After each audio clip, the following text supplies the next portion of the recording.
Well, let's go ahead, and there's infinite questions. Let's go ahead. Because the Facebook Live cuts us off at 4 hours, we've got, I think, 45 minutes left, maybe, to kind of hear your story. And so let's go ahead now and just kind of transition to that. So you've had your own faith journey along the way. Why don't we give you a chance to kind of tell your story and how you've ended up faith-wise and church-wise and what that's been like for you? Okay. Well, I started off, my dad was always a skeptic. I mean, he was faithful and he went to church every week, other than when we went hunting, but he was always a skeptic. He disliked what he saw as some of the slightly apostate apostles like Elder McConkie, and he disliked Mormon doctrine with a passion. And it felt like it was at least half nonsense and not doctrinal at all and not scripturally sourced. So I was raised in a household that had lots of questions around it. And my dad encouraged us to question and poke at things. And we'd come home from church and have discussions about our Sunday school lessons and why they were or were not doctrinally accurate. So I kind of grew up in this environment in which I was super skeptical. I was a pretty faithful kid. I mean, I suppose everybody would have, as a matter of fact, people in my priesthood quorum kind of said to me, yeah, you'll be the prophet one day, Don. Because, I don't know, I was annoyingly good, I suppose, as a young person. I remember one experience in elementary school. I was living in Colorado, and I was one other church member in my class with me, and our teacher served ginger ale. And we didn't know if it was okay to drink ginger ale. And so it was that kind of stupid kid, the one that annoys the hell out of you in terms of telling you what's right and what's wrong. So that was me as a youth. And then I hit teenage years and sex and things like that. And so, I ended up not serving a mission. So you didn't serve a mission? I didn't serve a mission, no, because I was busy having sex. So there was that. Anyway, so that it kind of moved on, and I went to college. And this is going to be a crude question, but with women? Uh-huh. Okay. Yeah. Okay. Honestly, when I was young, I was, I would say me thinking about myself as gay is more recent.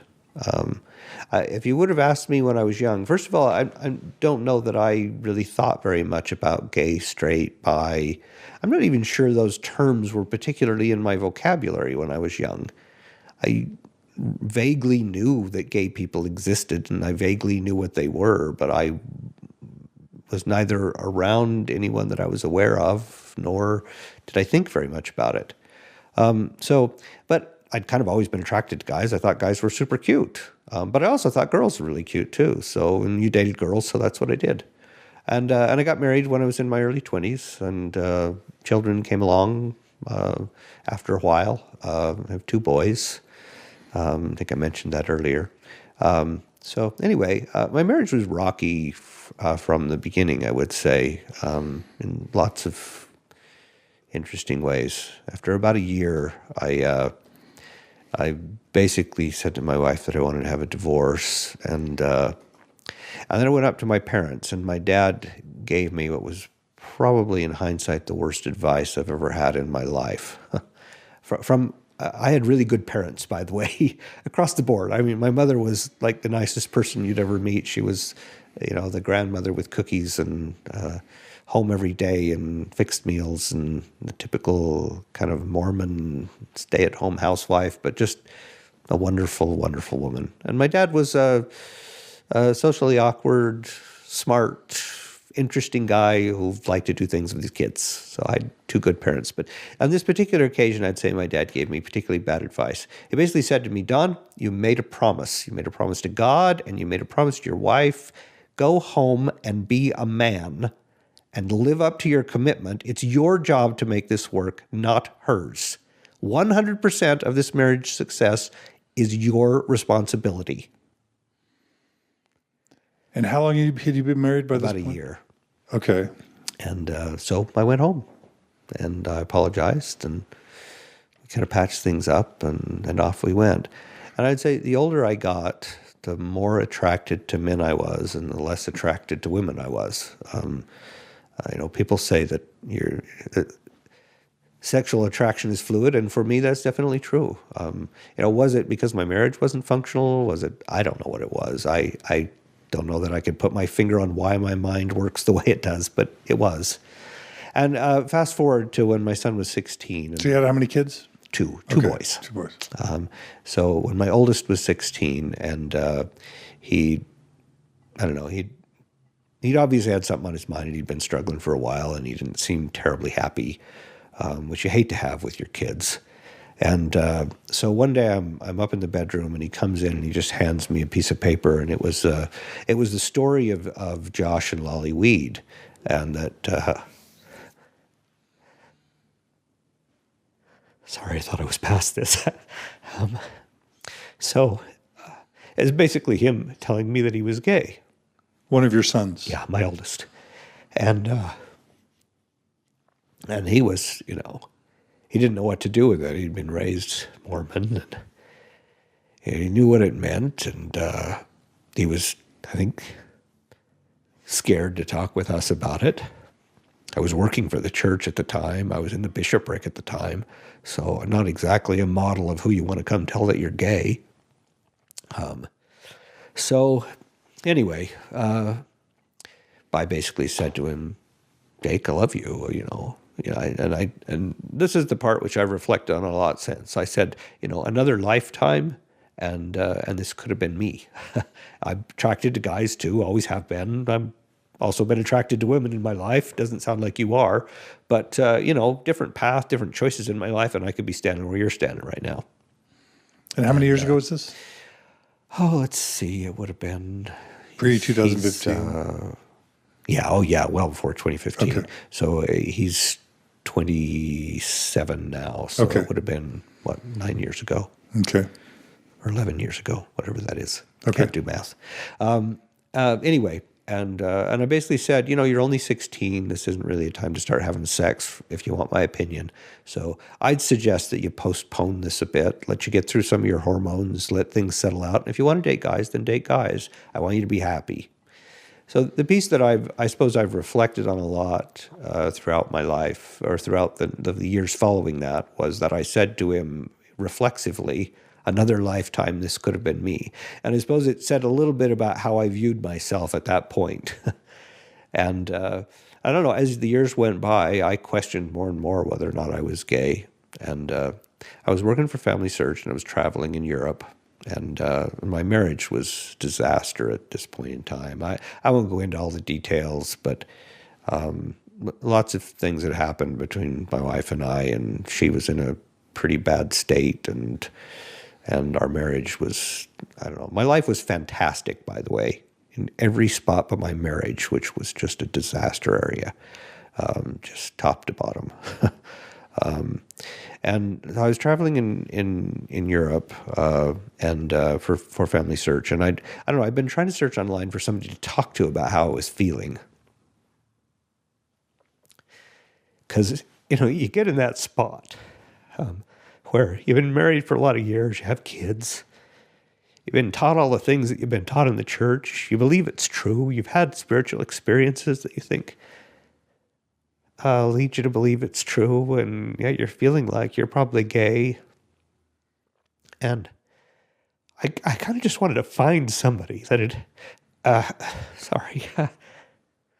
been in this spot that I could just talk with and say, what do you think? What should I, how do I approach this even? Anyway, so as I was doing that search, I came across a blog that this guy had written. I don't know him from Adam. If I find him, I'll tell him thank you one day. But he wasn't necessarily like me. He'd been kind of conscious that he was gay his entire life, and had gone into a mixed orientation marriage. But he was almost 50, and during the time period for about 4 or 5 years, he'd written a blog post every single week. So there were lots and lots of blog posts out there, and he documented his coming out process, and it was kind Do you remember the name of the blog? It was called Coming Out at 50, as I recall, and so I started about 10 o'clock at night reading this, and I finished somewhere like 4 or 6 a.m., something like that, when I finally, and I remember just sitting in this hotel room, and I finished reading that last block entry, and sorry, and I remember thinking to myself, oh my hell, I'm gay. And in some ways, it wasn't particularly a revelation. I mean, I'd been thinking about it for a long time. But I suppose it was the first time that I'd really admitted to myself, not that I'm, that I really am gay. I'm seriously attracted to guys, always have been, and now that's really all I'm attracted to. And my marriage had been kind of coming to an end. Are you comfortable or able or willing to tell us if you had any physical interactions with men prior to this time? Nothing. Never. Never. So how old were you at this point? 47. Okay, so that's pretty important, because if you're never given the chance to actually make out with a guy or lie with a guy or whatever it is, how would you ever know? Because part of me is thinking, wait a minute, how do you get to your mid-40s and you don't know you're gay? I've been attracted to guys. This is what I'd say. Maybe I'm not very self-aware. That's possible. But I thought of myself as sexual. I'm just attracted to people. I hadn't put a label on this, other than as I got older, I was more and more attracted to guys, and I found guys super attractive. And so that starts to make you think maybe you're gay when you start to see guys as really attractive. But I hadn't done anything with anyone. But that's the point. You'd never had the chance to even try, so how would you know? Yeah. For sure. Yeah. I mean, except for the fact that in your mind, you're attracted to these guys. Yeah. And you were able to perform this sex act with your wife. Sure, and obviously I had kids. Yeah. Okay, no, I'm just... So, yeah, no, that's fair. It's a good question, actually. So by the time you're done reading this blog post, you're thinking... Anyway, and the reason why I guess I came to this conclusion was just the things that he said in there, the emotions he expressed, how he felt so resonated inside of my soul that it was incredibly clear to me, probably for the first time, why I felt the things that I felt. So, like I say, my marriage had been pretty much coming to an end anyway. I mean, it was super messy, but this was kind of mid-year 2014, and still working for the church, obviously. And so I kind of come to the conclusion at that point that, I was approaching 50, and I looked back and I said, okay, I'm more than halfway done with my life. Do I want the next 5 years of my life to be like the last 5 years? And my answer was just, hell no. I mean, like I said, I had a great life. I had a good job. I liked the job. I had great kids. Lived in a nice house. My life was generally happy, and my marriage was shit. And so, I don't know. I did not want another 5 years of that. I never wanted to go home. Part of the reason I'd lost like 80 pounds is because my way of not going home was going to the gym. So I kind of, every time I was home was just pure conflict, and I just didn't want any more of it. So anyway, I basically thought, well, I've been married this long. Alex is my youngest. He's going to graduate from high school next May. I'll just stick it out for another 9 months, and then I'll tell her I want a divorce, and that'll be the end of it. And I kind of thought, so what do I do after that? So I could stay in the church and be celibate. Doesn't sound like a very good time. I actually really like sex. I could date women, except for that I'm not really attracted to any of them. Or I could date men. Dating men seems like a really good idea to me. Long story short, I don't know. For some reason, my ex-wife and I always fought horribly around the holidays. I don't know. Maybe it's me, maybe it's her, maybe it's a combination. But I'd been out shopping, and she confronted me and said, "It seems like you don't love me anymore." And so we ended up having this discussion, and I told her I wanted a divorce. And wow, that was unpleasant. So I ended up moving out very shortly there, like the very end of December. Were you working for the church at the time? Still working for the church. So that's got to be an extra level of complexity. Like, how will this affect my job? What if people find out? Yeah. So basically, I told my boss, I'm getting a divorce. I can't afford to live on this income that I have, so I'm going to look for another job. And I'd like to stay in family history, so I'm going to talk with some of the commercial family history companies and see what they have. But because church employment does not pay that well. I took about a 50% pay cut when I went to work for the church from what I was making before. So they got it, and that way I didn't have to tell them I was gay, because I just wasn't really ready to tell anyone I was gay particularly. I don't know, I wasn't there yet. I wanted to date guys, but I also wanted to experiment a little bit and make sure I really was gay. So I started dating pretty quickly after I moved out, and then very shortly after that, I actually moved in with a guy that he was an attorney that had just graduated from law school, kind of in his mid-30s, super nice guy. And he was looking for a house. We went out and had dinner a few times, and he was looking for a house. He was living with his parents at the time, and I was looking for a house. And frankly, money was tight because I was trying to figure out how to afford an apartment, still pay for the house and everything else, and the kids going to school and all that. So splitting the rent with somebody seemed like a really good idea. Plus, he was cute. So, maybe something will come out of it. Maybe it won't. So we basically said, well, let's just move in together. It's really stupid. We've only been out like twice, but whatever. If it works out, great. And if not, there's 2 bedrooms, and then we'll just date other people. So we ended up having a relationship for, about 6 months or so. And then it ended, and I moved on and dated more.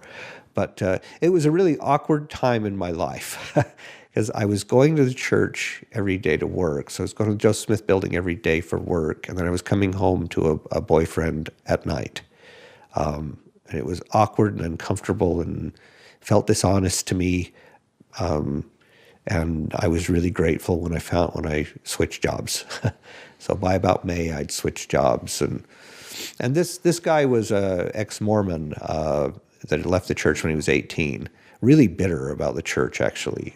Just felt like he'd been lied to his entire life. And so we had these really odd discussions because he'd start with me, aren't the apostles all just dishonest, and they're all just, they're all, living off the church, and they don't really believe it. And I said to him the same thing I said to you today. I said, it is completely contrary to my experience what you're saying. I don't believe that's true.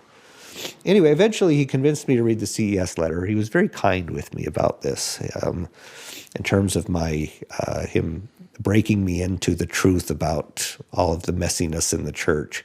So eventually I read the CES letter, and most of it was not new to me. So probably 70%-ish of it I had heard before.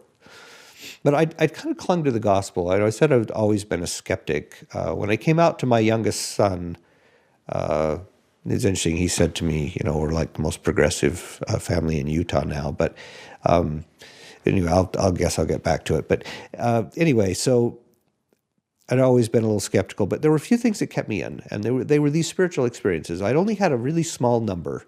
I'd never really been comfortable saying the church was true. I felt like God loved me. I had no testimony of Joseph Smith at all. I pretty much never believed polygamy was right. I figured it was just Joseph Smith trying to have sex with women. Even when I was active, super believing, I couldn't wrap my head around how polygamy could be right. Specifically called out in the Book of Mormon as wrong. It seems wrong to me. Anyway, I probably feel more positive about polygamy now than I did then, to be honest. But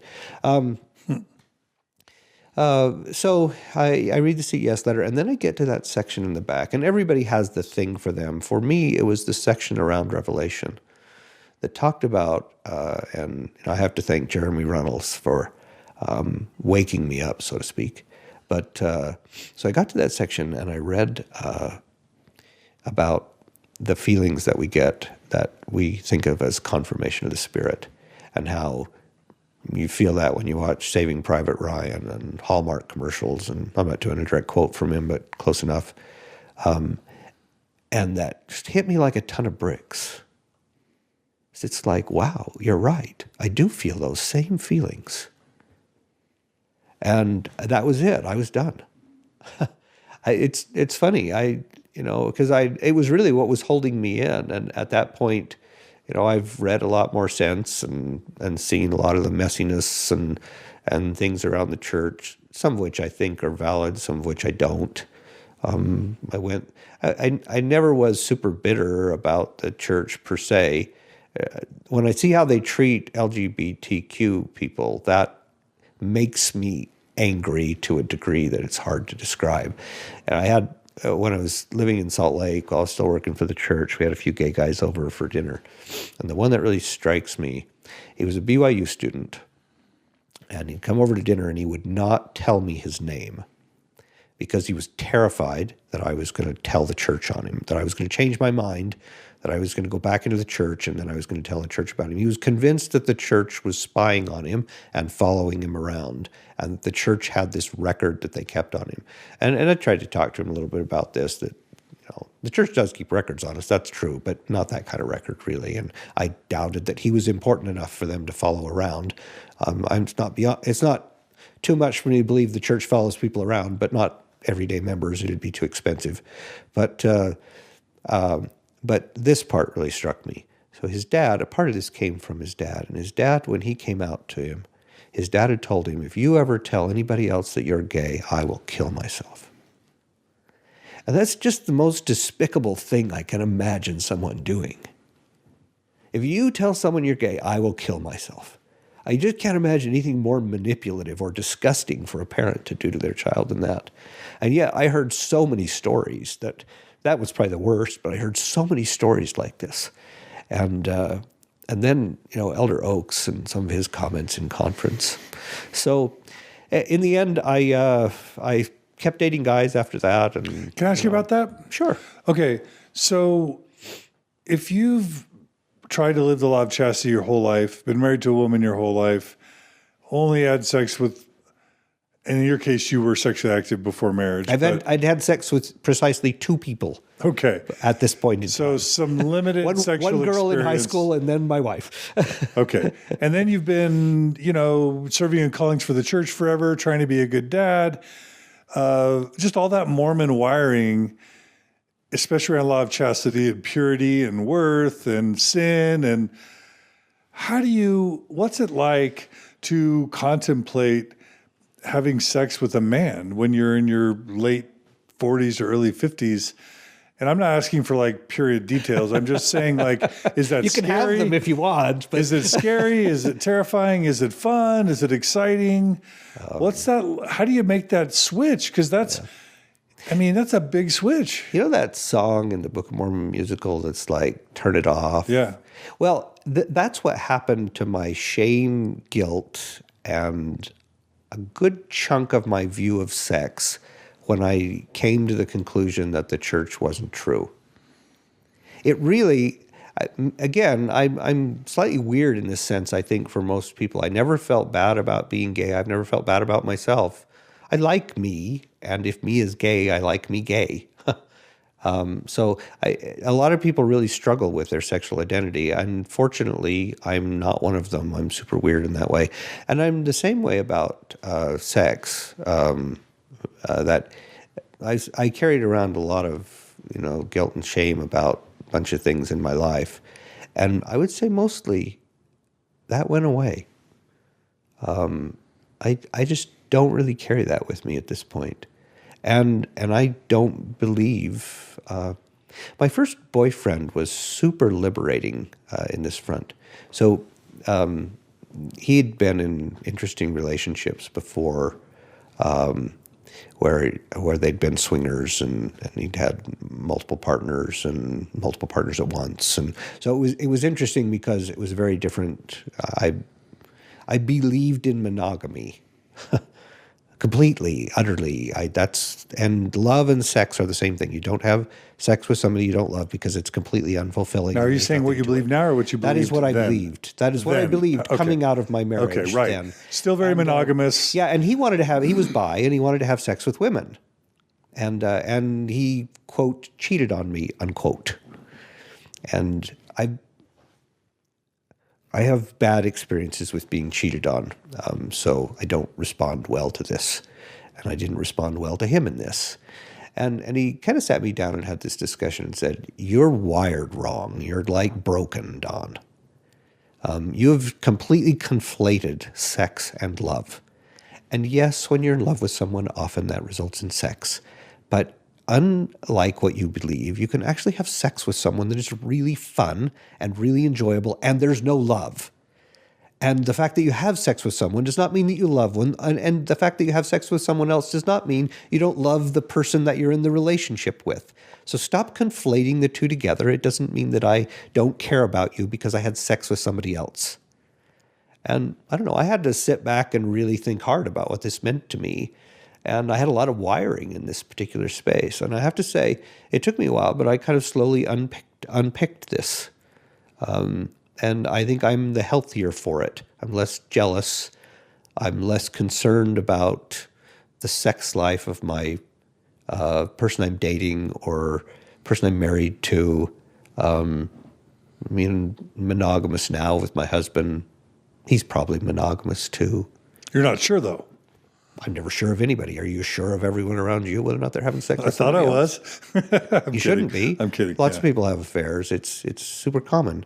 So I'll never say for sure. He's an honest guy, so I think he'd actually just tell me if he wanted to have sex with somebody else, and I'd just say yes. So, you know, I don't think he is, but he might be, and if he is, it's not that big a deal to me, to be honest. What about STIs? So anyway, I What don't know if I want to go there or not. That might be too personal. Anyway, No, that's okay. No, That's okay. Anyway, I started dating, and I've dated just about every body type, age, race that you could have. And I discovered that I have one type, and it's guys. Beyond that, I have no type. I pretty much like all guys. Age, gender, or I mean not gender, age, body type, race, doesn't really matter. I like guys. Anyway, and then I went through, now this is probably way too personal, so you can stop me if I get too sharing because I'm pretty much open book. But the saying goes that every gay guy has his slut phase, and I went through mine. You know, I used Grindr, I did hookups, they're super fun, I had great sex.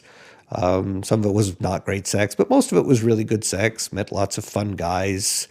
I actually found it super fun. These people that say there's nothing to it, I think they're nuts. Sex is fun. I had a good time. Is it like durable and relationship? No, it's sex. It's still pleasurable. So There is a I had danger good time. element, though, right? There is a danger element either to your health, like Maybe. through STIs, or just physical careful. harm through scary. Yeah, there's some of that. I was careful. You can't ever probably be careful enough, but I don't know. Okay. Most guys, I think it's overblown, to be perfectly honest. I mean, you ought to be careful, but I don't think the incidents where somebody like attacks you or something are super small. You know, you basically kind of screen for people who seem to be crazy, and you can mostly pick them out. Somebody's trying to be a predator to you. Yeah, it could happen. So, yeah, there's some of that. There's definitely STI dangers. Yeah, you have to be careful. So just be smart. Yeah, Use most protection. STIs are curable with antibiotics. Okay. And use protection and Yeah, sure.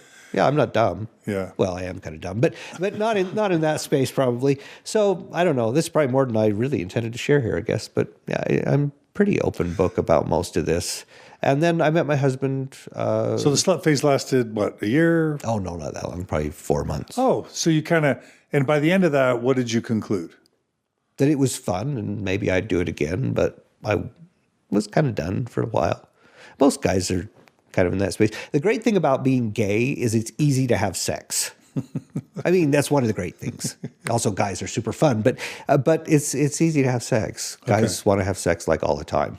The other thing that really shocked me, actually, because I was in my late 40s, is how many guys found me attractive. It was flattering and shocking, because I'm not like some beautiful bodybuilder kind of guy. I'm just perfectly average. But so, I don't know, it was nice. I like dating too, is the other thing. I like the whole process of it. I like meeting new people, even when it doesn't work out. And I had a few dates that were really short because neither of us were all that interested. But I like dating. I like meeting new people. I like hearing their perspectives. I like the social part of it. It's super fun. So I enjoyed my time dating. So why'd you give it up? Well, I 3 years ago on Valentine's, I went out with my now husband. I don't know how we ended up going on Valentine's. We met on Scruff, which is like I say to people, Scruff is kind of like a mix between hookup and dating app. It's a bit of both. People use it for dating and for hookups. We were using it for dating. So we met for lunch, and we had a nice time, and he was cute enough and nice enough. He's younger than I am, about 20 years younger than I am. But we had a nice time, and then so we scheduled for a second date, and I'd been in Washington, and I got horrible flu, and I canceled, and he figured I was just blowing him off. But anyway, so then we went out a few times, and each time I went out with him, I found him more interesting and more fun, and I suppose he must have found me attractive enough as well. So about probably 6 months later or so, we moved in together, and then we lived together for about 1.5 years, maybe a bit more than that, and then we got married a year ago last November. So that's me. So talk about the difference. So you've been married how long? 1.5 years. Tell me about the difference of being married to, for you, a man versus a woman. Because some want to make it all about sex, but my guess is you're going to tell me it's about much more than sex. Yeah, the sex is great. I mean, won't deny that. Best sex of my life, honestly. Never would have even dreamed it could be that fun. But yeah, a lot more than that. I mean, I don't know. I didn't get married to him because I like having sex with him. I mean, so what's it about? That is good, but same thing it is, I guess, in other marriage. It's about somebody that you connect with, somebody you can share your life with. I mean, this relationship is unique to any relationship I've ever had. And I haven't had that many, I guess, but I dated quite a bit in high school. But beyond that, very different than my first marriage, because I would say we are equals. And it's not that I didn't view my wife as equal, but I don't think she viewed herself as my equal. There's a lot of weird dynamics in there around her not working and her self-esteem, and I'm not sure I did a good job with that. But this relationship is really different in that way. We really are equals. We both work. Interestingly enough, we don't share a bank account. We don't mix finances. I'm not sure if it's because we're pessimistic about marriage and whether or not it lasts, and keeping things separate is easier, or if it's just because we're too lazy to combine finances. But I like the fact that he's completely independent. I like the fact that he has his own friends and he goes and does things with them. I like the fact that we manage our own finances, we manage our own money, we pay the joint bills together, but otherwise, he's confident and sexy and funny, and he's fun to be with. He's fun to go do things with. I don't know. I say to everyone, he's not even close to perfect, but he's perfect for me. I don't know if I believe in like soulmates or things, but he's probably as close as I would ever come. He's kind of an old soul, and I'm kind of a young spirit.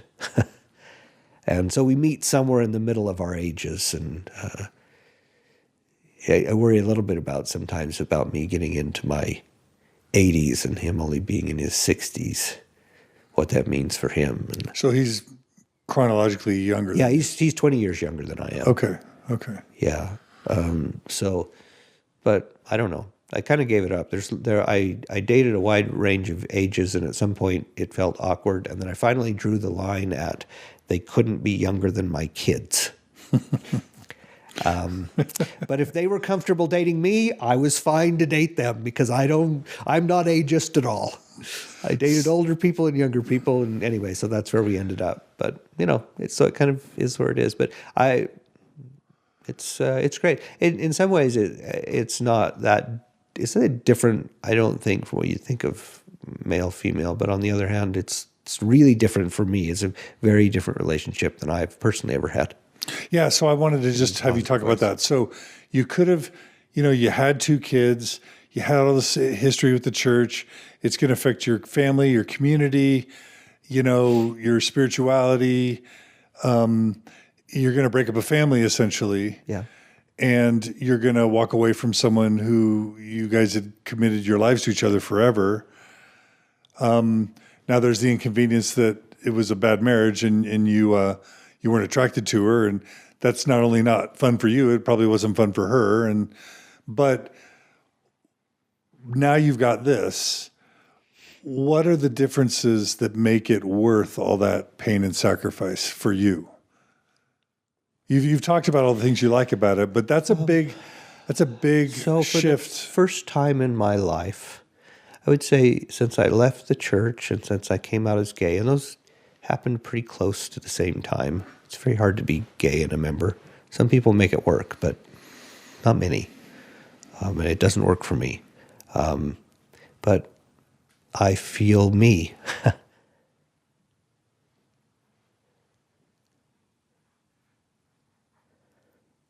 Sorry, I don't know why I'm getting emotional, but I feel me for the first time in my life. I'm like completely me. Unfiltered, unvarnished, unpolished sometimes. Just completely me. I love that about me. I'm far from a perfect person, but I like being me, and I like feeling genuine inside. I like that feeling of peace that being yourself means. When I've ended up on Twitter with all of these KBYU students as followers that I interact with. I don't know how I've ended up there, but my advice to them is really consistent. There's nothing better in the world than being who you are and being genuine with yourself about who you are. So, relationship aside, I love my life because I just feel the most at peace I've ever felt. I feel the most kind of connected with who I am. I don't know how I feel about God at this point. I'm not sure how I would have felt about God before, honestly. I mostly believed in the church, hoped it was true. I don't know how I feel about God. I've always believed that there's a connectedness between people, and I still believe that. Maybe God exists, maybe he doesn't. Maybe he exists in the way I thought of him as a father, maybe he doesn't. I can't track that very well anymore.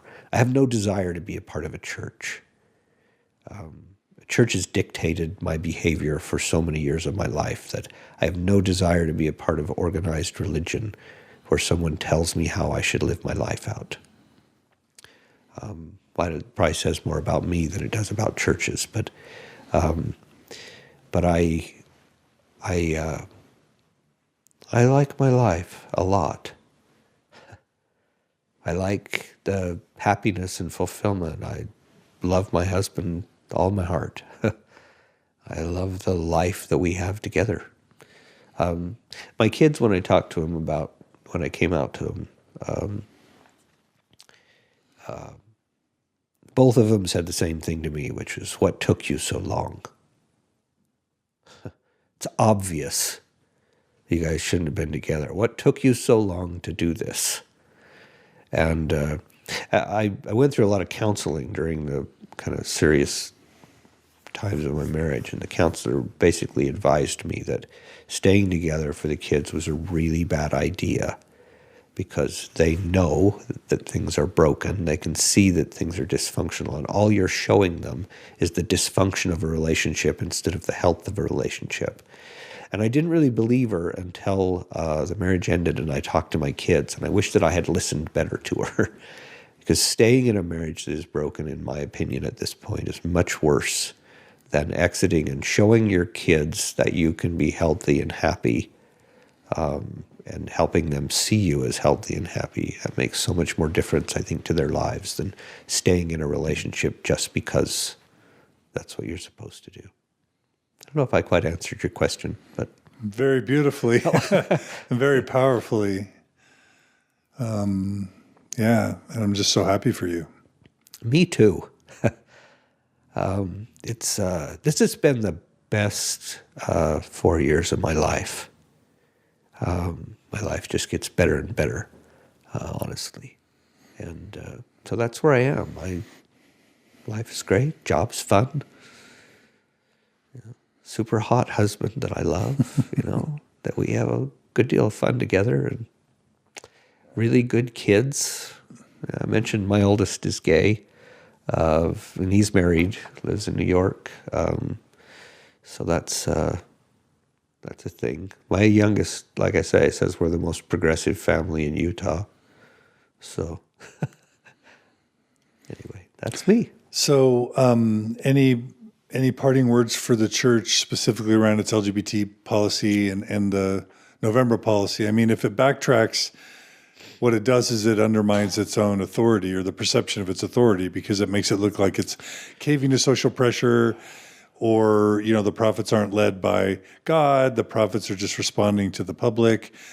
How does the church, I'm sure you want the church to change, but how does the church change? Well, it will change. There's no doubt about it. How does it change without devastating its, How did it change on polygamy? How did it change on blacks in the priesthood? Somebody just decided it was important enough that they took the step and they did it. And eventually it will happen. It's funny, really. There's this very interesting group out on Twitter called Deznats. They're a Deseret Nation. And they're like the police force of Twitter for non-doctrinal things that have been said. And once in a while I end up in Twitter discussions with them. It's amusing, kind of. They're super hateful, but it's amusing in some. But they're convinced. They remind me all the time that I'm an apostate and a sodomite, and that the church leaders can't be wrong, and that's just the craziest thing ever. I didn't even believe that when I was a member. Of course, the church leaders can be wrong. Have they read any history? I mean, apostles say crazy things all the time. I thought that while I was active. I thought apostles said crazy things all the time. Maybe that's why I'm not active now. I don't know. But I don't understand this notion that the apostles seem to not believe and yet foster that they're incapable of being wrong, because they're wrong regularly. I don't know why they just don't admit it.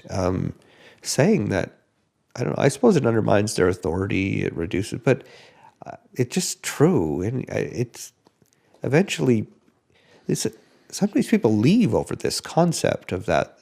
They say that they can never be wrong, and there's so much clear in history that they can be. So, I don't know. Advice on LGBTQ, I'd say move it along, particularly make space for those that want to stay. So in this case, there's this couple in Idaho that, we interviewed Dusty B, and he and his partner are same-sex married. Dusty's got 2 kids from a previous marriage.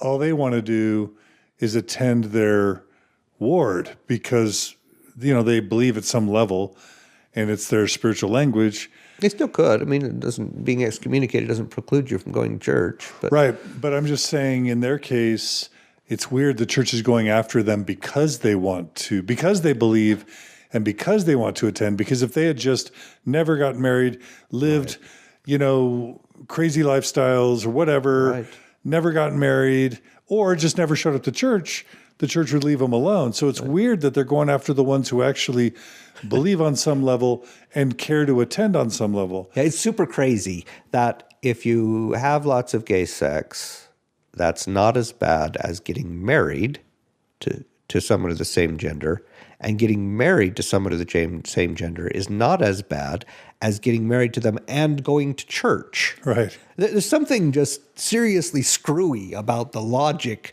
of like the more conformance that you have to church doctrine as a gay person, the more likely you are to be excommunicated. Yeah.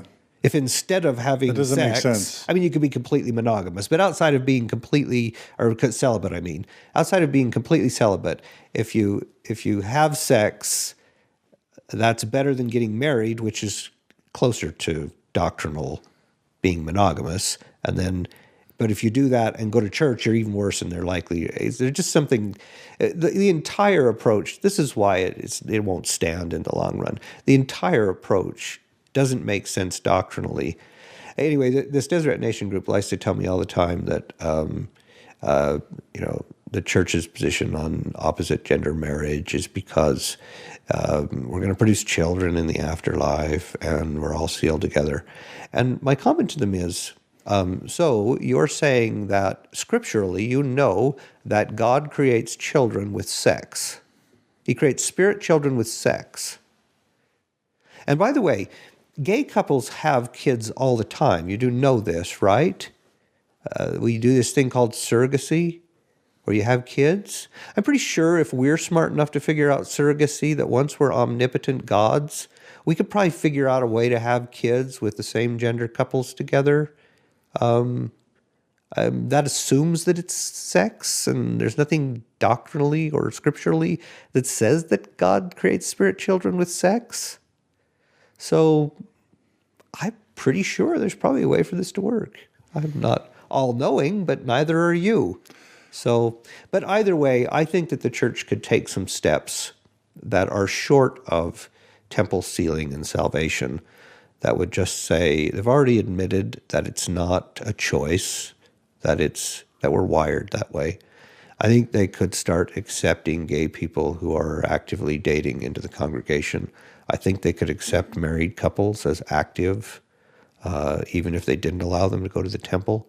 I think that would go a long way towards reducing the harm and shame that young gay people in particular, but also a lot of people my age feel about it. Reduce some of the trauma of mixed orientation marriages that a lot of gay guys my age have ended up in, less so now. But so I think there's things that could be done that aren't going quite so far as changing the doctrine. Ultimately, if you want me to, this is my prediction for the next 20 years of the church, that the church will open a space for the Book of Mormon not to be historical. They won't say it's not historical, but they'll open space for people to believe it, and there'll be discussions about it in non-historical context. Women will get the priesthood, and gay people will be accepted into the church. I think those three things are inevitable. I might be wrong by a couple decades on a couple of these, but I think that is where we're headed, and I think it's just a matter of time. Are you going to be our first gay Mormon prophet then? You're prophesying. I wouldn't. It's funny, on Twitter the other day, this guy was telling me all the things I was wrong, and I said, I'm just going to make a little prophecy here for you, and I'm not doing this as a prophet. I'm doing this as a historian looking forward. But these are the three things. And he said, so I get to call you a false prophet in 20 years if you're wrong. And I said, absolutely. And you get to accept me as a prophet if I'm right. Really quickly, the past 12 months have been really, 2018-19, we've got Josh and Lolly Weed breaking up and Josh apologizing for the way that he intentionally or otherwise would have served as a role model for so many thousands of marriages. Any comment on Josh and Lolly Weed? I feel bad for them in that situation. It's a hard place to be in. They seem to be navigating it as well as you can navigate it.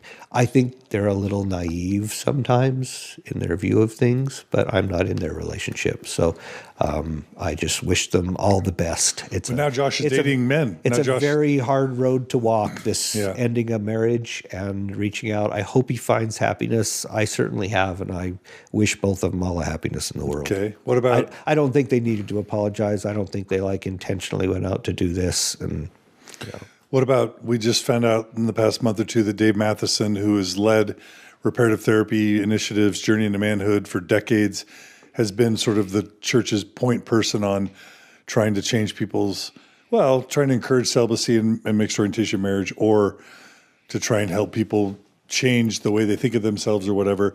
Now he's come out as gay. He's left his wife and he's dating men, and he's apologized at least somewhat for his role in influencing decades of young LGBT, men and women. Any thoughts on that?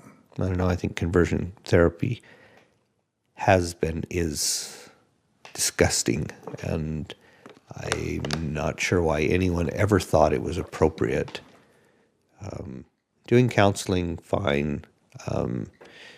I suppose I understand a little bit why some of the counseling would, a couple of decades ago, would have explored whether or not being gay was a choice or genetics. I don't understand conversion therapy ever. It just seems utterly wrong to me, regardless.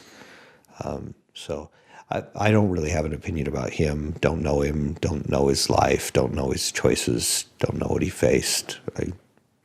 I don't bear ill will towards very many people in my life, and I don't know him well enough to know whether he's good, bad, or indifferent. I've seen a bunch of messages out on some of the affirmation websites about him and people who are really damaged by him. I think he has to manage that in his own time, in his own way, and however he feels it appropriate. Again, I wish him well. I don't know. I mostly think people are good.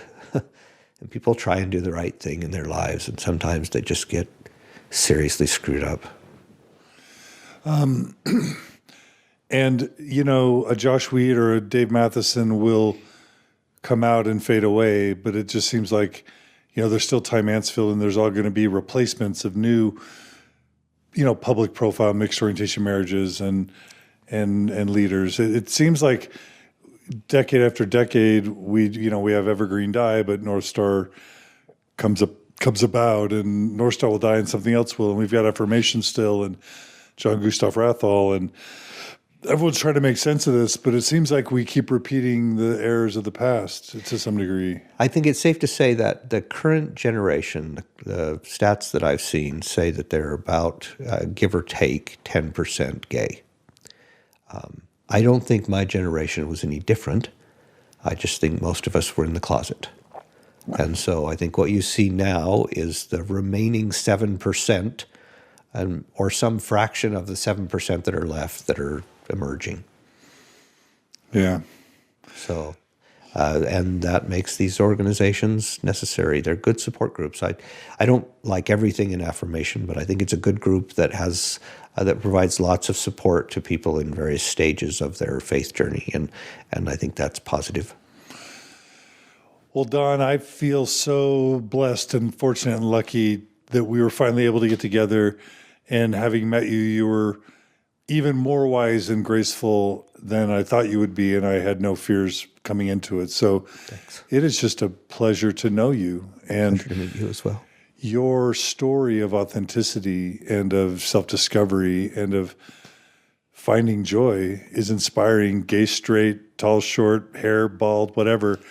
You inspire me, and I know you've inspired our audience. Well, thanks. Appreciate it. Any final words for the listening audience? No, I just, I hope everybody kind of has the opportunity to find themselves and pursue the path that works for them in life, because everybody's journey is a little different, and everybody walks the path that kind of works for them. So I just kind of hope everybody finds it. All right. Well, Don Anderson, Casias, thank you so much for joining us on Mormon Stories. It's been great.